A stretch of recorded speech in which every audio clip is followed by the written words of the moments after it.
श्री गणेश अथर्व शीर्ष। ॐ नमस्ते गणपतये त्वमेव प्रत्यक्षं तत्त्वमसि त्वमेव केवलं कर्तासि त्वमेव केवलं धर्तासि त्वमेव केवलं हर्तासि त्वमेव सर्वं खल्विदं ब्रह्मासि त्वं साक्षादात्मासि नित्यं ऋतं वच्मि सत्यं वच्मि अवत्वं माम् अववक्तारम् अवश्रोतारम् अवदातारम् अवधातारम् अवानुचानमवशिष्यम् अवपश्चात्तात् अवपुरस्तात् अवुत्तरात्तात् अवदक्षिणात्तात् अवचोर्ध्वात्तात् अवाधरात्तात् सर्वतो मां पाहि पाहि समन्तात् त्वं वाङ्मयस्त्वं चिन्मयः त्वमानन्दमयस्त्वं ब्रह्ममयः त्वं सच्चिदानन्दाद्वितीयोऽसि त्वं प्रत्यक्षं ब्रह्मासि त्वं ज्ञानमयो विज्ञानमयोऽसि सर्वं जगदिदं त्वत्तो जायते सर्वं जगदिदं त्वत्तस्तिष्ठति सर्वं जगदिदं त्वयि लयमिष्यति सर्वं जगदिदं त्वयि प्रत्येति त्वं भूमिरापो नलो नीलो नभः त्वं चत्वारि वाक्पदानि त्वं गुणत्रयातीतः त्वं देहत्रयातीतः त्वं कालत्रयातीतः त्वं मूलाधारस्थितोऽसि नित्यं त्वं शक्तित्रयात्मकः त्वां योगिनो ध्यायन्ति नित्यं त्वं ब्रह्मा त्वं विष्णुस्त्वं रुद्रस्त्वम् इन्द्रस्त्वम् अग्निस्त्वं वायुस्त्वं सूर्यस्त्वं चन्द्रमास्त्वं ब्रह्मभूर्भुवःस्वरो गणादीन् पूर्वमुच्चार्य वर्णादि तदनन्तरम् अनुस्वारः परतरः अर्धेन्दुलसितं तारेण रुद्धम् एतत्तव मनुस्वरूपं गकारः पूर्वरूपम् अकारो मध्यमरूपम् अनुस्वारश्चान्त्यरूपम् बिन्दुरुत्तररूपम् नादः सन्धानम् संहिता सन्धिः सैषा गणेशविद्या गणकऋषिः निःसृद्गायत्री छन्दः गणपतिर्देवता ॐ गं गणपतये नमः एकदन्ताय विद्महे वक्रतुण्डाय धीमहि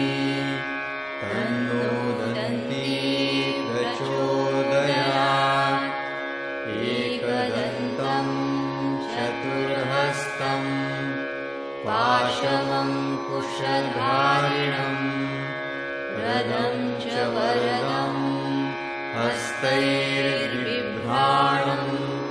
मूषकध्वजम् रक्तं लम्बोदरं शूर्पकर्णकं रक्तवाससं रक्तगन्धानुलिप्ताङ्गं रक्तपुष्पैः सुपूजितं भक्तानुकम्पिनं देवं जगत्कारणम् अच्युतम् आविर्भूतं च सृष्ट्यादौ प्रकृतेः पुरुषात् परम् एवं ध्यायति यो नित्यं स योगी योगिनां वरः नमो व्रातपतये नमो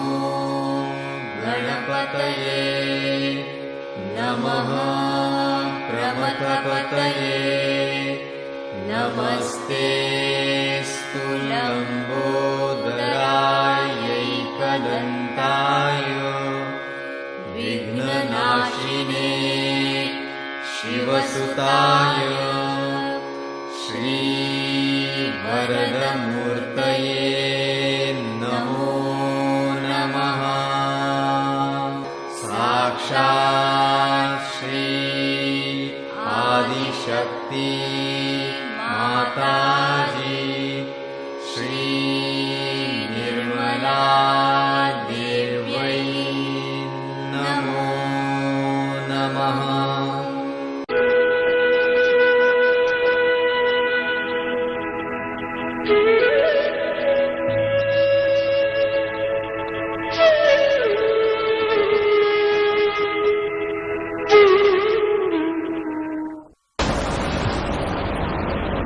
अपने यहाँ हिंदुस्तान में देवी के 2 नवरात्रि माने जाते हैं। ये चैत्र नवरात्रि, जिसमें आज का दिन जो है सो उसे शैलपुत्री माने जब उन्होंने हिमालय में जन्म लिया था पहले, तो इसलिए उनको शैलपुत्री कहते हैं। और फिर इसमें और भी उनके नाम हैं, लेकिन शैलपुत्री की विशेषता ये है कि उनका प्रथम जन्म शैलपुत्री के रूप से। तो हिमालय की उस ठंड में देवी का जन्म हुआ और जो कुछ भी उन्हें करना था वो वहीं सीमित था शैलपुत्री।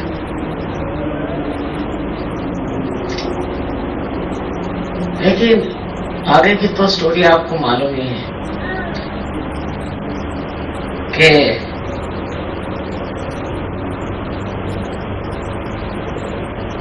दक्ष ने जो हवन बनाया था उसमें उन्होंने शिव जी को आमंत्रण नहीं दिया। ये शिव जी की पत्नी। तो फिर देवी ने उनको सती कहते, तब सती थे। उन्होंने जा करके हवन कुंड में अग्नि में अपनी आहुति दी। तब शिव जी आए और उनके शरीर को उठा के और निकले, तो वो अनेक जगह उनके शरीर के टुकड़े दिखे। और उस जगह हम लोग मानते हैं कि देवी की शक्ति है, जैसे विंध्याचल में है हर जगह। तो उनकी शक्ति वहां विचरण करती है, ऐसा कहते हैं।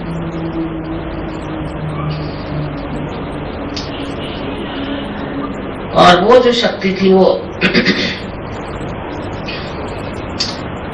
किसी भी चीज को पवित्र कर देती थी। इतनी संहारक संहारक शक्ति जो थी, ये जो 7 शक्तियां हैं इसमें संहारक शक्ति, उसके बाद संहारक शक्ति जो आई वो राइट साइड, और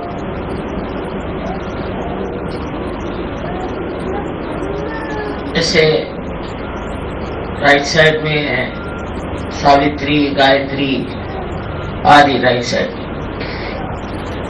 पर संहारक शक्ति का जो प्रादुर्भाव हुआ, मतलब एक दिशा लेफ्ट में नहीं, एक दिशा राइट में, और जो संहारक शक्ति है वो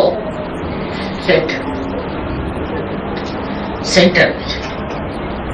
तो उसमें आप देखते हैं कि देवी के अनेक रूप हार्ट चक्र में है, जैसे दुर्गा है और भी उनके रूप हैं जिसने उन्हें संहार किया।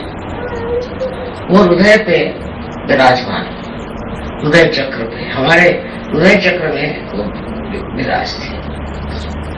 तो इस हृदय चक्र की एक शक्ति तो यह है कि अगर कोई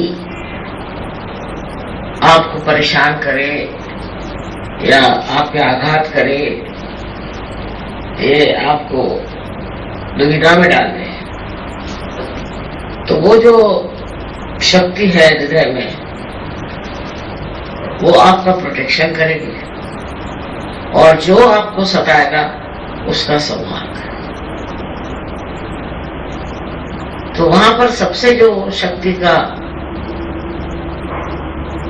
क्या करना चाहिए, प्रादुर्भाव है या सबसे ज्यादा इफेक्टिवनेस है उसकी, इसका असर है, वो है कुंडलिनी का बहाना। जब कुंडलिनी हृदय चक्र पे आती है, क्योंकि कुंडलिनी जगदम्बा उसका अम्बा, तो जब वो आती है तब उसकी शक्ति और बढ़ जाती है। तो जब मनुष्य सहयोग को प्राप्त होता है और कुंडलिनी के जागरण से उसके हृदय में स्थित होती है शक्ति, तो वो पूरी तरह से आपको संभालती है, आपका रक्षण करती है पूरी तरह। आपका बाल भी नहीं बाका, पर उसको हृदय में रखना चाहिए, मां को हृदय में रखना चाहिए। ये मां की शक्ति, मातृत्व की शक्ति, और मातृत्व शक्ति ऐसी है कि वो अपने बच्चों को हमेशा संरक्षित करती, हमेशा संरक्षित। इसीलिए कि जब कभी हम लोग परेशान होते हैं तो मेडिकल टर्मिनोलॉजी में ऐसा कहे कि यहाँ जो हड्डी है वो हिलने लग जाते हैं, और उससे जो चारों तरफ फैले हुए हमारे एंटीबॉडीज हैं, जिनको हमारी भाषा में तो हम गण कहें, उन गणों को खबर आ जाती है और वो फौरन तैयार हो जाते हैं। तो गणों की भी वो महाराज नहीं है, उनके भी आधार पर, उन्हीं के आज्ञा पर वो चलते हैं। और इन लोगों में जैसे गणेश और देवी, इनमें कोई कभी भी झगड़ा होने का सवाल ही नहीं आता, वैमनस्य होने का सवाल ही नहीं आता। वो दोनों ही शक्ति मानो जैसे एक आकार है। तो गणेश उनके बेटे हैं और वो उनकी माँ। तो जो लोग गणेश जी को मानते हैं और जिन्होंने प्राप्त किया है गणेश को, सहज में विशेषकर, उनको वो बिल्कुल अपने बच्चे जैसे संभालते हैं, पग पग पर हर जगह वो देखती है, क्योंकि वो माँ और आप गणेश, और आपके गणेश निर्मल होने चाहिए। अगर गणेश में गड़बड़ है तो फिर उसको करेक्ट करते हैं। इस प्रकार नानाविध उनकी क्रियाएं हैं। पर आज की विशेषता यह है कि कहते हैं कि सर्वप्रथम उन्होंने शैलपुत्री के नाम से जन्म लिया, और ये बात सत्ययुग की होगी। लेकिन उससे पहले जब आदिशक्ति संसार में आई तो एक गाय के रूप में उन्होंने जन्मे, और एक मतलब इसको हम लोग कहते हैं कि वो एरिया या परम चैतन्य की जो बस्ती है उसमें उन्होंने अवतरण किया और वहां एक गाय बनके रही। और खास बात यह है कि वहां गोकुल पहले बना और वहां ये गाय रही। हर एक चीज पहले बनी और उसका प्रतिबिंब या रिफ्लेक्शन हमारे अंदर है। जैसे सदाशिव हुए तो उनसे शिव बनना है, सबके ऐसे रिफ्लेक्शंस आए। उसी प्रकार देवी का देवी का प्रादुर्भाव जो हुआ वो तो पहले जब जन्म लिया मनुष्य रूप में तो शैलपुत्री है, इसलिए आज का बड़ा महत्व है। लेकिन उस दशा में जहां के मैं बता रही हूँ, जिसको आप कहते हैं कि परम चैतन्य की जो व्यवस्था है, स्वर्ग कहिए चाहे जो भी कहिए, उसमें उन्होंने आदि शक्ति के नाम से जन्म लिया और वो एक गाय की स्वरूप में थी। इसीलिए हम लोग गाय को नहीं मानते क्योंकि वो माँ है। और वो भी यहाँ की गाय में और फॉरेन की गाय में बहुत फर्क है। उनकी शक्ल और होती, उनकी बिल्कुल अलग होती है। मुझे याद है मेरी लड़कियां छोटी थी, ग्रैंड डॉटर से, तो पूछती है कि नानी यहाँ की भैंसें सफेद क्यों है? तो भैंस में और गाय की एक्सप्रेशन में कोई फर्क ही नहीं, दोनों एक ही है।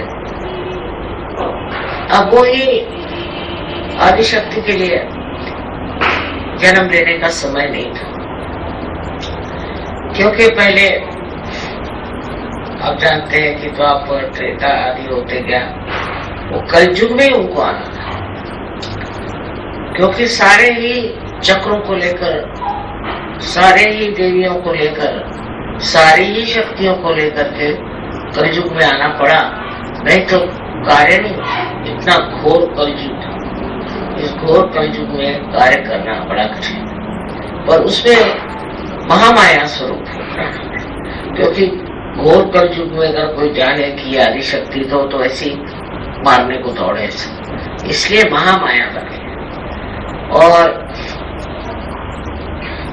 पहले का जो था स्वरूप तो वो इस तरह महामाया स्वरूप नहीं था, वो पूरा खुला प्रच्छन्न था, क्योंकि उन दिनों में ऐसी कोई बात नहीं थी कि देवी को कोई मार डालेगा। वो जमाना और था जैसे कहते। अब वो भी उनका जन्म जो हुआ हिमालय के गोद में, और उसके बाद विवाह शिव जैसे महान शक्तिशाली साथ।